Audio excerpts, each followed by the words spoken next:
በስመ አብ ወወልድ ወመንፈስ ቅዱስ አሃዱ አምላክ አሜን። ለእናንተም ስለሚሰጠው ጸጋ ትንቢት የተናገሩት ነቢያት ስለዚህ መዳን ተግተው እየፈለጉ መረመሩት። በእነሱ የነበረ የክርስቶስ መንፈስ ስለ ክርስቶስ መከራ ከሱም በኋላ ስለሚመጣው ክብር አስቀድሞ እየመሰከረ በምን ወይም እንዴት ባለ ዘመን እንዳመለከተ ይመረምሩ ነበረ። አንደኛ ጴጥሮስ ምዕራፍ 1 ቁጥር 10 ፍቅር ይግበረኒ ከመ እነግር ዜናሁ ለቅዱሳን የቅዱሳንን ዜና ታሪክ እናገር ዘንድ ፍቅራቸው ያስገድደኛል። ሊቁ አባ ጋስጫ ጊዮርጊስ በመጽሐፈ ምስጢር። እንኳን ለታላቁ አባት ለነቢየ እግዚአብሔር ለ12ቱ ደቂቅ ነቢያትና ለቅዱስ ሶፎንያስ ነቢይ ለእረፍቱ መታሰቢያ በዓል እንኳን አደረሳችሁ። ዛሬ ደቂቅ ነቢያትን እናስባቸዋለን። ደቂቅ ነቢያት ወይም በብሉይ ኪዳን የነበሩ ታላላቅ አባቶቻችን በተለይ ደቂቅ ነቢያት የነቢያን ልጆች ብለን የምናስባቸውን እነሱን እናስባለን። እንግዲህ በዛሬው ዝክረ ቅዱሳን ወደ ነቢይ ምንድን ነው በራሱ የሚለውን አንስተን እንዲሁም ደግሞ ታሪካቸውን በጥቂቱም ቢሆን እንዘክራለን፣ እናስባቸዋለን። አምላከ ነቢያት ከሁላችን ጋር ይሁን። የሚያስተምር የሚመክር እሱ ነውና ሁላችንንም ይምከረን። ታላቁ አባት ቅዱስ ጴጥሮስ እንዲህ ይለናል። ስለ እናንተ ስለሚሰጠው ጸጋ ትንቢት የተናገሩት ነቢያት ስለዚህ መዳን የተናገሩትን ይለናል። ስለ መሲሁ የተናገሩትን ነቢያት አለ። ማን ይሄን ያለው? አባታችን ቅዱስ ጴጥሮስ ነው። ቅዱስ ጴጥሮስ የነቢያትነትን ወይም ዘመን አንስቶ ነቢያት ስለ ክርስቶስ የተናገሩትን ነቢያት ክርስቶስ እንደሚወለድ በብሉይ ኪዳን ሆነው ሐዲስ ኪዳን ላይ ያለውን የተመለከቱ የእግዚአብሔር መንፈስ ያደረባቸው በመንፈስ ቅዱስ ሐሳብ መንፈስ ቅዱስ የተጓዙ ቅዱሳን መጽሐፍትን የጻፉ ሕዝቡን ከመከራ ያዳኑ ስለ እውነት የኖሩ በድንጋይ የተወገሩ በመጋዝ የተሰነጠቁ በእሳት የተወረወሩ በአንበሳ ጉድጓድ የጣሉ ነቢያት ናቸው። በልዩ መከራና በልዩ ልዩ የእግዚአብሔርን ቃል እውነትን በመመስከር ዘመነ ነቢያት የሚባለው በብሉይ ኪዳን እንግዲህ እጅግ ታላላቅ ነቢያት የነበሩበት ነው። እንግዲህ ነቢይ ስንል ከአባታችን ከአዳም እንነሳለን። አዳምን ብዙን ጊዜ ጸበለስ ቆረጥክ እያል ነው መከራውን የምናበላው። አባታችን አዳም ጻድቅ ነው፣ ቅዱስ ነው፣ የመጀመሪያው ሰው ነው፣ ነቢይም ነው። አባታችን ነቢይ ነው እንጂ እንደዚህ ነው አንዴ በተሳሳተው ሁልጊዜ እየወቀስናቸው አዳምና ሔዋንም መቀጠል የለብንም። አንዳንድ ጊዜ በጎ ነገራቸውንም ማየት አለብን። አንደኛ የመጀመሪያው ሰው ሆነው የእግዚአብሔር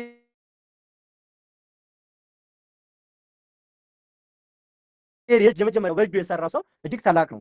ይህንን ማስተዋል መቻል አለብን። እንደገና ደግሞ እግዚአብሔር አድኖታል። ከዛ ከዳን በኋላ አዳም በመጀመሪያው ሰው ስንመለከት በገነት በነበረበት ጊዜ ነብይ ነው።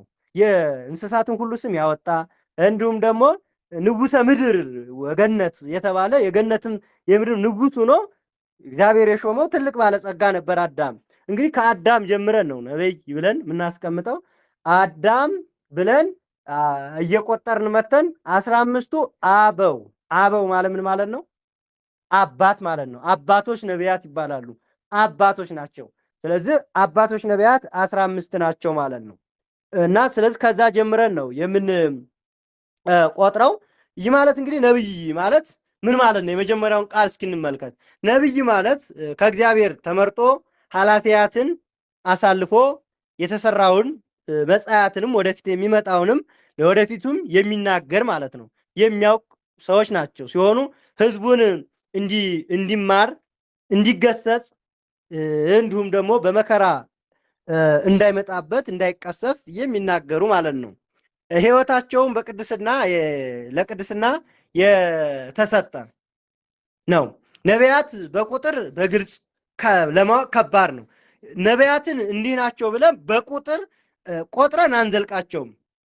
ቁጥራቸውን ከእግዚአብሔር ውጭ የሚያውቅ የለም። እጅግ በጣም ብዙ ነቢያት አሉ። አንድ የምትረዱን ነገር እዚህ መጽሐፍ ቅዱስ ላይ ብቻ የተቀመጡት ግንባር ቀደሙ ነው የተቀመጡት ብቻ እንዳላደሉም ማወቅ አለብን። እነሱን ለማወቅ ከባድ ነው። ቤተክርስቲያን እንደ አስረዳችን ከሆነ ግን ቤተክርስቲያን ስታስረዳን ቅዱሳን መጽሐፍት ሲያስረዱን እናት ቤተክርስቲያን ምን ብላ አስቀምጣልናለች?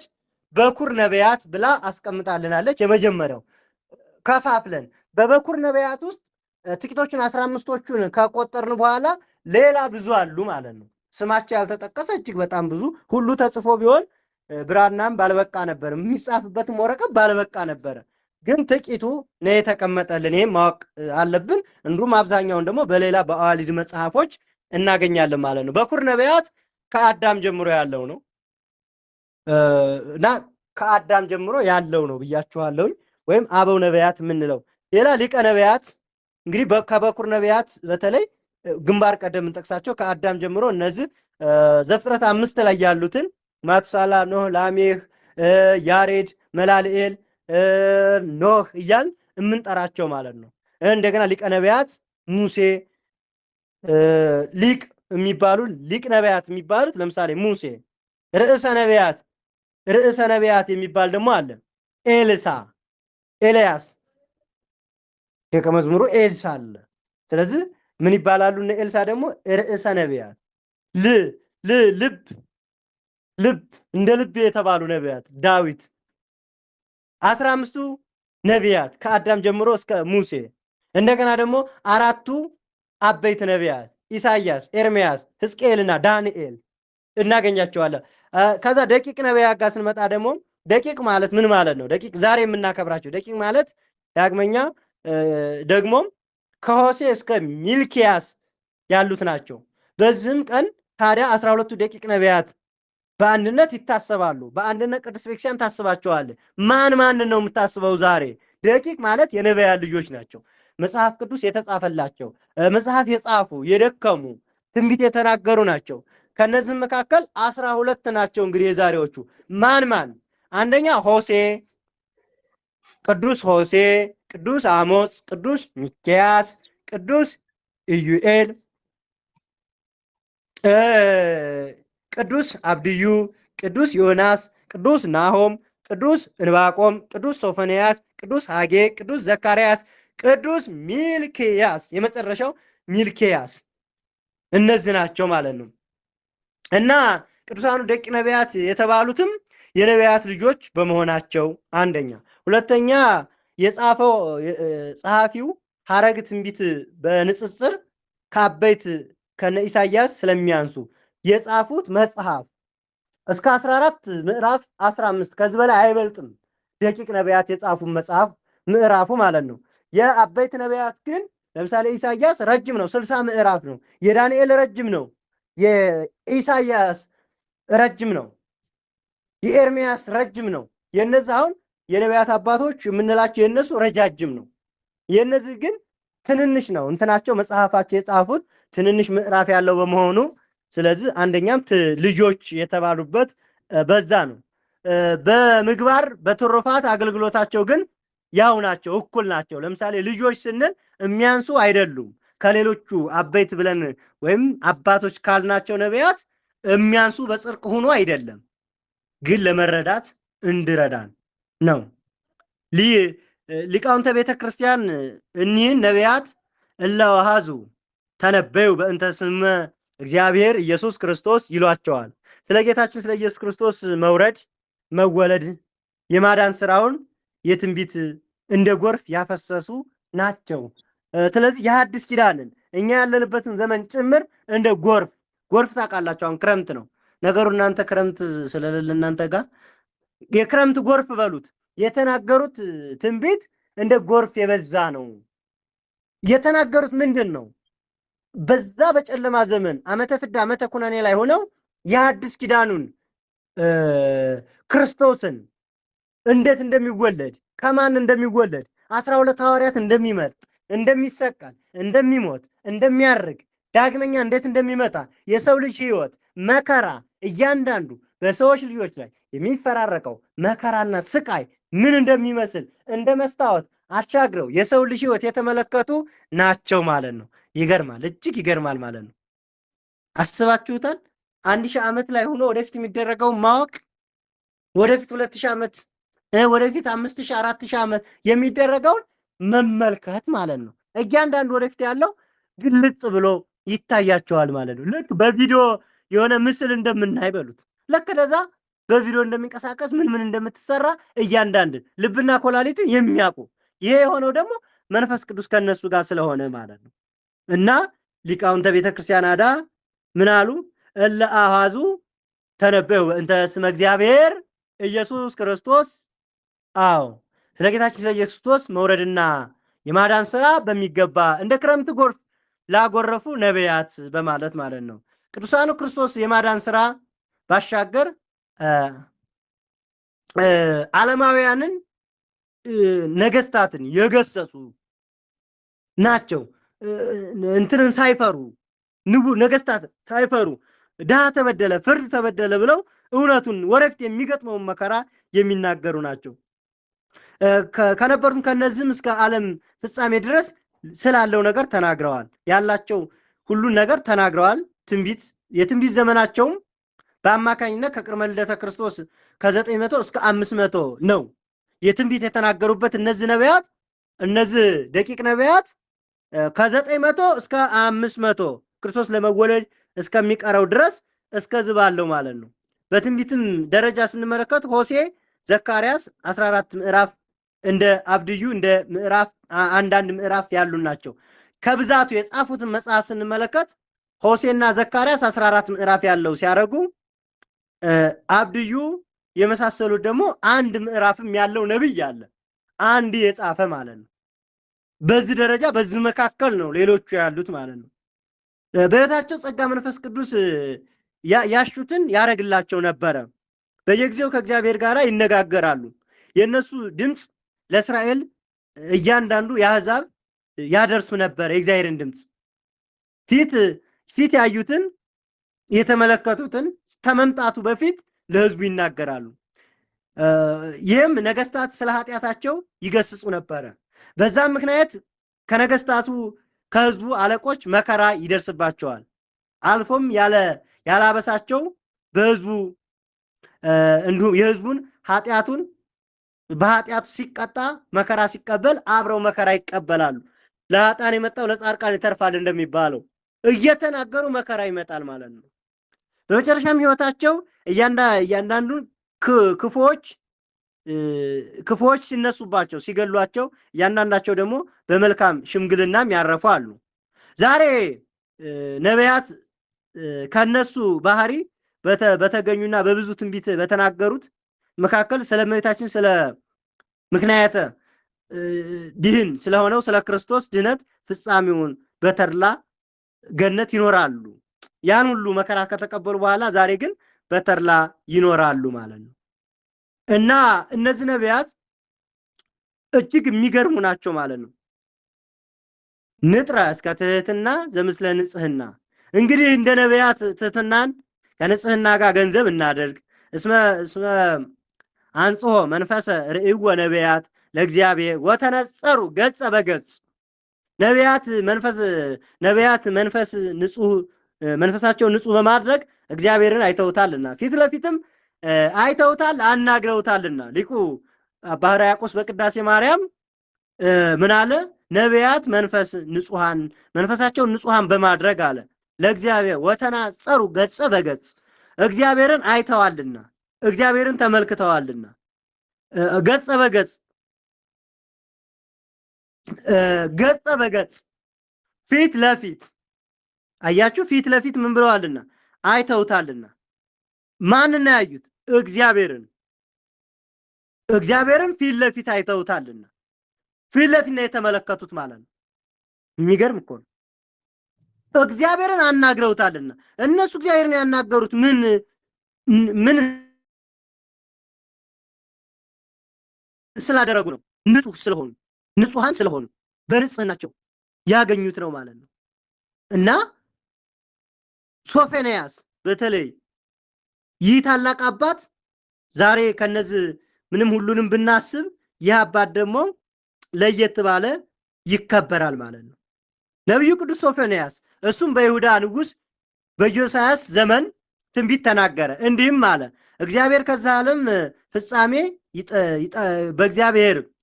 ዓለም ፍጻሜም ይጠፋሉ አለ። አባቶችም ሰዎችን ያልቃሉ፣ የባህር አሳዎች በሰማይ የሚበሩ አዋፋትም ያልቃሉ አለ። እንዲህ ብሎ ትንቢት ተናገረ። ዳግመኛም ስለ ሞዓብ እንዲህ አለ። ስለዚህ ሞዓብ እንደ ሰዶም ትሆናለች፣ የሞዓብም ልጆች እንደ ገሞራ ልጆች ይሆናሉ። ደማስቆም እንደ እህል ታልቃለች። እነሱም እንደተነበየው እሱም እንደተነበየው እነዛ ነገሮች በናቡከደነጾር ምርኮ ጠፍተዋል። አያችሁ፣ አንደኛው እንግዲህ ዛሬ የምናከብረው ሶፎንያስ ማለት ነው። ይሄን ትንቢት ተናገረ። ይጠፋሉ። ደማስቆም እንደ ደማስቆ እንዲሁ ትሆናለች አለ። እንደ ሰዶም ትሆናለች አለ። ያም አልቀረም። ናቡከደነጾር ተነሳና እስራኤልን እንደ ገል ቀጥቅጦ እንደ ሰም አቅልጦ አጠፋት። ግንቦቿንም ደረማመሰ፣ ጠፋች፣ ተበተኑ። ነቢዩን ባለመስማታቸው አባታቸውን ቅዱስ ሶፎንያስን ነቢዩን ሰምተው ቢሆን ኑሮ ይህ መከራ ባልመጣ ነበረ። ቀጠለና ደግሞም እንዲህ አለ። ዳግመኛ ስለ ፋርስ ስለ ነነዌ ትንቢት ተናገረ። እንዲህም አለ፣ የፋርስ ሰዎች አጠፋችኋለሁ፣ ነነዌም ተፈራርሳና ውሃ እንደሌለባት ምድር አረጋታለሁ አለ። ማን? እግዚአብሔር። መንጋውም በመካከል ይሰብራል። ይቺ ከተማ በመቄዶንያ እስከ እስክንድሪያ እጅ ጠፍታለች።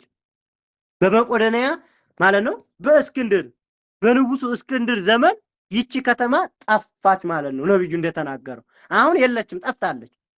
አስቡ እንግዲህ እግዚአብሔር ተቆጥቷልና የህዝቡ ኃጢአት ሲገነፍል ምን ይላል? ያጠፋ ነበር። በሐዲስ ኪዳን ለምንድን ነው ያጠፋ? ዳካል ለዚህ ኃጢአት እየበዛ ዓመተ ምሕረት ስለሆነ አሁን አዲስ ኪዳን ላይ እንደዚህ አይነት ጥፋት ላናይ እንችላለን። በብሉይ ኪዳን ግን ዓመተ ፍዳ ስለሆነ ግን ነብዩ የተናገረው ቃል በቃል ይሆናል። ይቺ ከተማ አሁን እንግዲህ እስክንድር ተነሳና ሁለት አድርጎ አጠፋት ማለት ነው። አቃጠላት ማለት ነው። ማን የተናገረው? ነብዩ የተናገረው ቃል ማለት ነው። ፋርስ ማለት ነውና ነነዌ ትንቢት ተናገረባቸው ማለት ነው። ቀጠለኛና ዳግመኛ ደግሞ እንዲህ አለ። ይሄ ታላቅ አባት ደግሞ የሚገርም ነገር ተናገረ። ዳግመኛም ማለት ስለ ክርስቶስ መምጣት እንዲህ ሲል ተናገረ። ያን ጊዜም ሁሉ ጊዜ እግዚአብሔር ስም ይጠራ ዘንድ በአንድ ሕግም ይዘጋጃል። አንዱ አሕዛብን ሁሉ አንድነት ወደ ሕግ እመልሳለሁ። ደግሞም እንዲህ አለ፣ የኢትዮጵያ ወንዞች ማዶ መስዋዕቴን ያመጡልኛል። ማን? የኢትዮጵያ ሰዎች አለ። ይህ አባት ስለ ኢትዮጵያ የተናገረ ነው። ያችሁ ነብዩ ምን አለ? ይህ ታላቅ ነብይ ምን አለ? ስለ ኢትዮጵያ ምን አለ? ቅዱስ ሶፎንያስ ስለ ኢትዮጵያ የተናገረ አባት ነው። የኢትዮጵያ ልጆች አለ። ማን? እግዚአብሔር ነው። እግዚአብሔር ነው ይሄን ያለው። እግዚአብሔር ምን አለ? የኢትዮጵያ ሰዎች ከባህር ማዶ ያሉ ሰዎች ምንን ያመጣሉ? ቁርባኔን ያመጡልኛል አለ።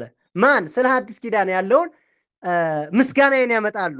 ቅዱስ ያሬድን የመሰለ አባትን እና አቡነ ተክለ ሃይማኖትን እና አባ ጋስጣ ጊዮርጊስን የመሰለ እነ አቡነ ኢየሱስ ሙዓን የመሰለ እጅግ ታላላቅ ቅዱሳን ለእግዚአብሔር መስዋዕት የሚያቀርቡ እነ ቅዱስ ላሊበላን የመሰሉ እጅግ ድንቅዬ ኢትዮጵያውያን ከእግዚአብሔር ጋር የሚነጋገሩ ከባህር ማዶ ያሉትን ቁርባኔን ያመጣሉ፣ መስዋዕትን ያቀርባሉ ብሎ ይሄ ታላቅ አባት ስለ ቅድስት ሀገር ኢትዮጵያ አንስቷል ማለት ነው። የሚገርመኝና የሚያስደንቀኝ ነገር አንዳለ ኢትዮጵያውያን አንድ ነገር ልንገራችሁ። በመጽሐፍ ቅዱስ ውስጥ እጅግ በጣም ብዙ ሀገር ተገልጧል። በጣም ብዙ ሀገራት ተገልጧል። በብዛት እንደ ግብፅ የተጠቀሰ እንደ እስራኤል የተጠቀሰ የለም። ስማቸው እስራኤል ተብላ፣ ግብፅ ተብላ፣ ደማስቆ፣ ኢያሪኮ እየተባለ ኢየሩሳሌም ያሉት እንዳለ ቦታዎች ተጠርተዋል። እንደገና ሌሎችም ሀገር ኢራቅ፣ ፋርስ፣ ባቢሎን እንዲህ እየተባለ እጅግ በጣም ብዙ ሀገሮች ተጠርተዋል። ግን የኢትዮጵያ ግን ይለያል። ቆይ አዳምጡ። ለምሳሌ መጽሐፍ ቅዱስ ውስጥ ሌባ ነበር ተብሎ የተጻፈ አለ። ቅዱስ ነበር ብሎ ለጋስ ነበር ተብሎ የተጻፈ አለ። ሌባ ነበር ተብሎ ይሁዳ ተጽፏል አይደል? እጅግ ታማኝ ነበረ፣ ቅዱስ ነበረ፣ እስከ መጨረሻው ታግሷል። እስከ መጨረሻው ፍቅሩን የገለጸ ትክክለኛ የክርስቶስ ወዳጅ የሆነ ፍቁረ እግዚእ ቅዱስ ዮሐንስም ተጠርቷል። አሁን ቅዱስ ዮሐንስ በረከቱ ይዘርብንና ዛሬ ወርሃዊ በዓሉ ነው እና ቅዱስ ዮሐንስ የተጠራበትና ይሁዳ የተጠራበት አንድ ነው ወይ? እስኪ እናመዛዝናው። ቅዱስ ዮሐንስ የተገለጸበትና ስሙ የተጠቀሰበትና ሌባው ይሁዳ የተገለጠበት አንድ አይደለም። በሌብነት የተጠራ አለ፣ በደግ ስራ የተጠራ አለ። አሁን እነዚህ ሀገራት በመጥፎ ስራቸው፣ በነገስታታቸው ክፋት፣ በኃጢአታቸው ብዛት የተገለጡ ሀገራት አሉ። ኢትዮጵያ ግን ልክ ቅዱስ ዮሐንስ በመልካም እንደተጠራ ኢትዮጵያ ግን ኢትዮጵያ ታበጽሕ እደዊሃ በእግዚአብሔር እጆቿን ወደ እግዚአብሔር ትዘረጋለች ለምስጋና። የኢትዮጵያ ልጆች ከባህር ማዶ ያሉት መስዋዕትን ያመጣሉ በእውነት አለ እግዚአብሔር። ደግሞ በማቴዎስ ወንጌል ላይ ምን አለ?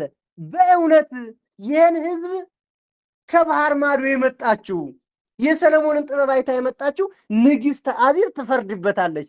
እሷ በደግነቷ መታለችና የእግዚአብሔርን ቃል ለማወቅ እስራኤል ሀገር ድረስ የመጣች ነችና ብሎ ከኢትዮጵያ የተጠራችበት አስቡ።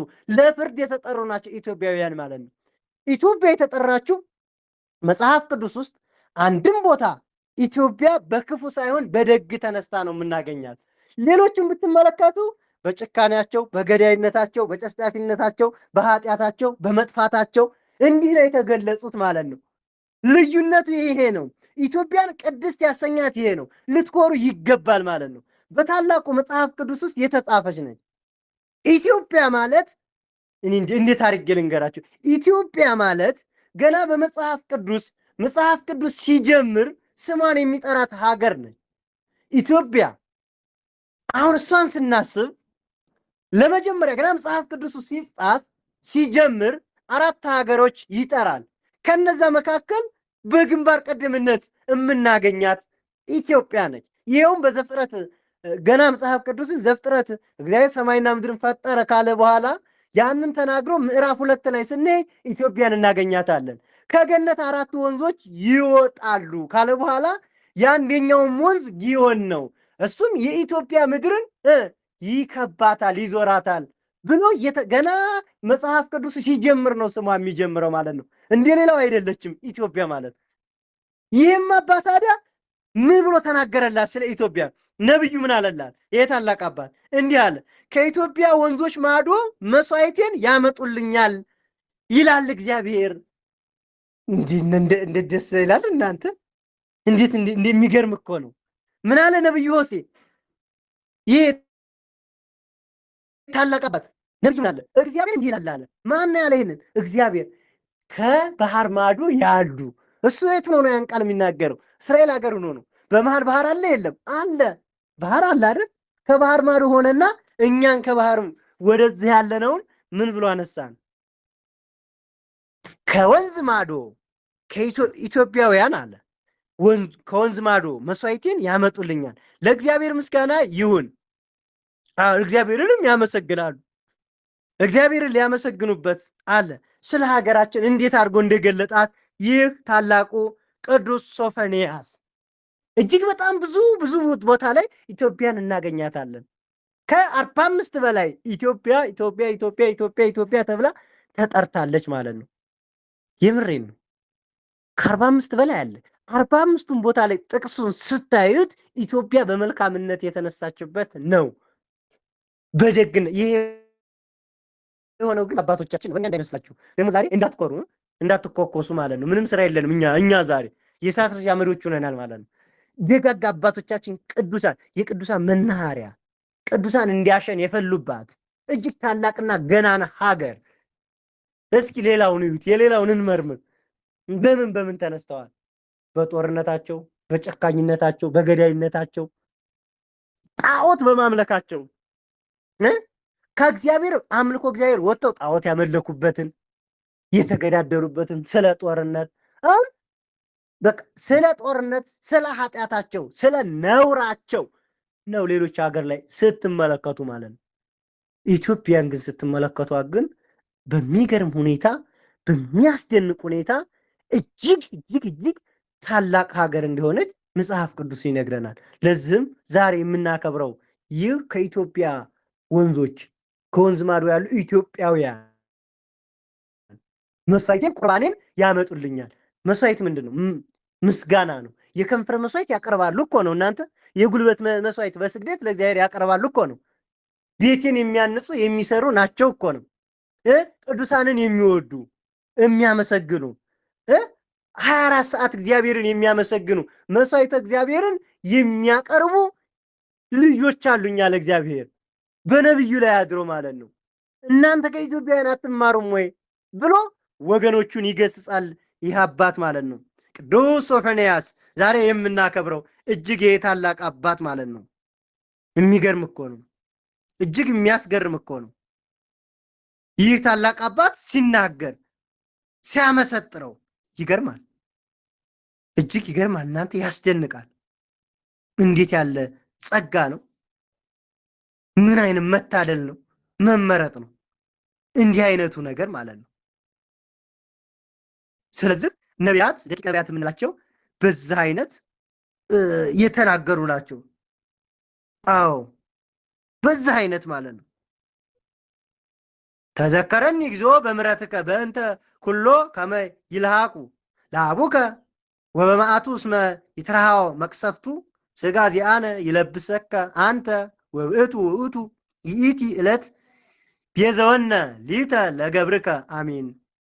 አቤቱ ስለ ሁላችን አቤቱ ጌታ ሆይ ሁላችን አስበን ጌታ ሆይ ነቢያትን ብለህ ፍርድህን የሚገልጥ በምገልጥበት ጊዜ በፍርድ ጊዜ በዛች ቀን ቁጣ ይቅለልልን። በምሕረትህ ዓይንህም እየን።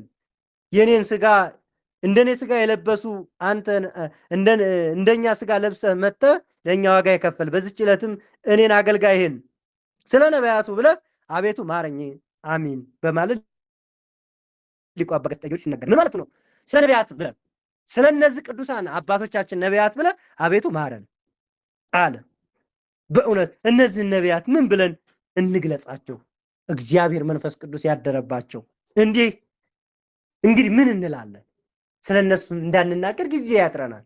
በተለይ ስለ ቅዱስ ሶፎንያስ እንዲህ ይልለታል ሊቁ አባ ጋስጫም እንዲሁም ደግሞ አርከ ሥላሴ እንዲህ ብሎ ያመሰግነዋል።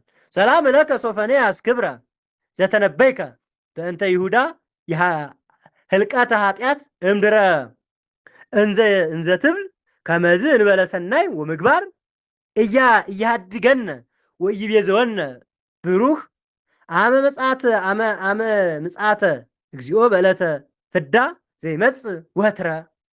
ስለ ይሁዳና ከምድር ላይ ከኃጢአተኞች ስለሚጠፉ ትንቢት ስለተናገር ለከበርክ ለነቢዩ ቅዱስ ሶፎንያስ ሰላምታ ይገባል። እንዲህም አለ፣ መልካም ስራ ከሌለ ሰውን ከሌለውን ከለላውን አይደለምን? በሀብት አይጠቀምም? የጌታ ፍርድ ቅን የሚያመጣበት ጊዜ ድምፅ እጅግ አስፈሪ መራራ ሆኗል። አዎ ነቢዩ ሶፎንያስ ነቢዩ ሆሴ ታላቁ ሆሴን ደግሞ እናገኘዋለን ማለት ነው። እና እነዚህ ነቢያት ስለ ክርስቶስ እንዲህ አይነቱን የተናገሩ ናቸው። እና እነዚህ ደቂቅ ነቢያት የምንላቸው ነው። ሌላው ደግሞ በዚህ ቀን ቅዱሳን አብቅያና ቅዱስ ዮሐንስ የሥጋቸው ፍልሰት ሆነ። እኒህም ቅዱሳን የካቲት 6 ቀን በሰማዕትነት በሞቱ ጊዜ በሰማዕትነት ተጋድሏቸውን ከፈጸሙ በኋላ እግዚአብሔርም መልአክ ለቅዱስ ቄርሎስ ተገለጸለት። ወደ ወንጌላዊ ቅዱስ ማርቆስ ቤተ መቅደስ እንዲሄዱ የቅዱሳን አብቁላንና የዮሐንስን ሥጋቸውን አውጥቶ እንዲሸከም አዘዘው። እነሱም ተነስተው ወደዛ ሄዱ። በዛም ብዙ ሕዝብ ነበረ። በዛም ጊዜ ጸለዩ። ምድርም ሲቆፍሩ ሥጋቸውን በውስጥ ያለበትን ቦታ ተገለጠላቸው። በባህር ዳርቻ ወደ አለችው ወደ ቅዱስ ማርቆስ ቤተክርስቲያን በታላቅ ክብር የቅዱሳኑን ሥጋ ተሸክመው ወሰዱ። በዛም አኖሩ። የቤተ ክርስቲያኑም ሰሩላቸው። በዚህም ቀን ታላቅ በዓልን አደረጉላቸው። ከሥጋቸውም ብዙ ድንቅ ታምራትን ተገለጠ። ድውያን ተፈወሱ፣ ሙታንም ተነሱ። እጅግ ገቢረ ተአምራንን አደረጉ። አረማውያንም ተሰብስበው ይህንን ድንቅ ታምር ባዩ ጊዜ ጣዖታቸው ትተው ክርስቲያን ሆኑ። የጣዖት ቤትም ፈራረሰ። እነሱም በእነዚህ ቅዱሳን ታምር የክርስትና ጥምቀትን ተጠመቁ። የጣዖት ቤት አሸዋ አሸዋ በላዩ ከመሩበት፣ አጠፉትም። እነሱ ግን ክርስቲያኑ ነው ወደ እግዚአብሔር መጡ። ለእግዚአብሔር ምስጋና ይሁን፣ እኛንም በቅዱሳኑ ይማረን። እንግዲህ በዚህ ቀን እጅግ ብዙ ቅዱሳን ውለዋልና የነዚህ ሁሉ ቅዱሳን በረከታቸው፣ ረደታቸው፣ ምልጃ ጸሎታቸው ከኔም ከእናንተም ጋር ይሁን። ስለ ቅዱሳኑ ብሎ መሐሪው አምላካችን በምሕረቱ ይቅር ባይ አምላካችን በይቅርታው ይጎብኘን። ዘአቅረብኩ ማሕሌተ አዘክሬ አእላፈ እምዕለ ተጸምዱከ ዘልፈ ለእለ አነብብ ተወከፍ ዘንደቴ መጽሐፍ እንተረሰይ እግዚኦ ጻድቀ መበለት ውክፈ እምእለ አበው ብዑላን ዘተርፈ ነቢያት፣ ሐዋርያት፣ ሰባኪያን፣ ሰማዕታት ወጻድቃን ወመላእክት ጓን ደናግል አዲ መለኮሳት ሄራም ባርኮ ባርኮ ጉባኤዛቲ መካን እስከ አረጋዊ ሊቅ ምንሁስ ሕፃን ለዛ ጻፎ በከርሳ ወለዛ ጻፎ እንዘ ይደርስ ወለዛ አንበቦ ወለዛ ተርጎሞ በልሳን ሐዲስ ወለዛ ሰማ ቃሎ በዘ መንፈስ በጸሎቶሙ ማርያም አረክተ ኩሉ ስቡረ ይማረነ ኢየሱስ ክርስቶስ። ጌታዬ ሆይ ከባለጸጎች ብዛት የተነሳ ብዙ መባ ካገቡት ይልቅ የደሃዋን አነስተኛ መባ እንደተቀበልክ ሁልጊዜ የማገለግልህን የባሪያን አእላፍ መላእክትን እያሰብኩ በቸገረኝ ጊዜ የማቀርብልህን ምስጋና ተቀበል። አሚን። እናንተ ቅዱሳን ነቢያት፣ የወንጌል ሰባካያን ሐዋርያት፣ ሰማዕታት፣ ጻድቃን፣ ትጉሃን መላእክት፣ ፍጹማን ደናግላን፣ እንዲሁም ደጋጎች መለኮሳት ወይ ልጅ አዋቂ ሳይለይ የምንሰበሰብባትን ይችን የጉባኤ ቤታችንን ማህበራችንን ባርኩልን። አሚን። ይህን መጽሐፍ ወረቀት አዘጋጅቶ ብራናውን ዳምጦ ይህንን ቃል የተናገረውንና ያዳመጠውን የጻፈውን ያጻፈውን ከግዕዝ ወደ አማርኛ የተረጎመውን ቃሉን በእርጋታ ያነበበውን በእርጋታ መንፈስ ያነበበውን በተመስጦ ሕሊናም ያዳመጠውን በደላችንን ሁሉ የምታስተር የጌታ እናት በማርያም ጸሎት እንዲሁም ኢየሱስ ክርስቶስ በአንድነት ይማረን፣ በይቅርታው በምሕረቱ ይማረን። አምላካችን ስለ ነቢያቱ ብሎ ይማረን፣ ስለ ደጋግ ቅዱሳን ብሎም ይማረን። አባቶቻችን ነቢያት ያለፉባትን እምነት በዛች እንድንኖር ስለ አባቶቻችን ነቢያት ብሎ በምሕረቱ ይጎብኘን። የተማርነውን በልቦናችን ያሳደረብን። እመይ ስሕትኩ አንትሙ ለመንፈስ አርቱኒ፣ ያለ አግባብ የጨመርኩትን ያጎደልኩትን ጌታ መንፈስ ቅዱስ ይሙላበት። ቸርነቱን ምሕረቱን ከኛ አያርቅብን። አምላካችን ጌታችን መድኃኒታችን ኢየሱስ ክርስቶስ ስለ ነቢያቱ ብሎ ይማረን። ፍቅር ይግበረን። ከመእነግር ዜና ሆለ ቅዱሳን የቅዱሳንን ዜና ተጋድለው እንድንናገር ፍቅራቸው ይጠራናል፣ ያስገድደናል። ቅዱሳኑ በረከታቸው ምልጃ ጸሎታቸው ከኔም ከእናንተም ጋር ይሁን። ይቆየን። ወስብሐት ለእግዚአብሔር ወለወላዲቱ ድንግል ወለመስቀሉ ክቡር አሚን።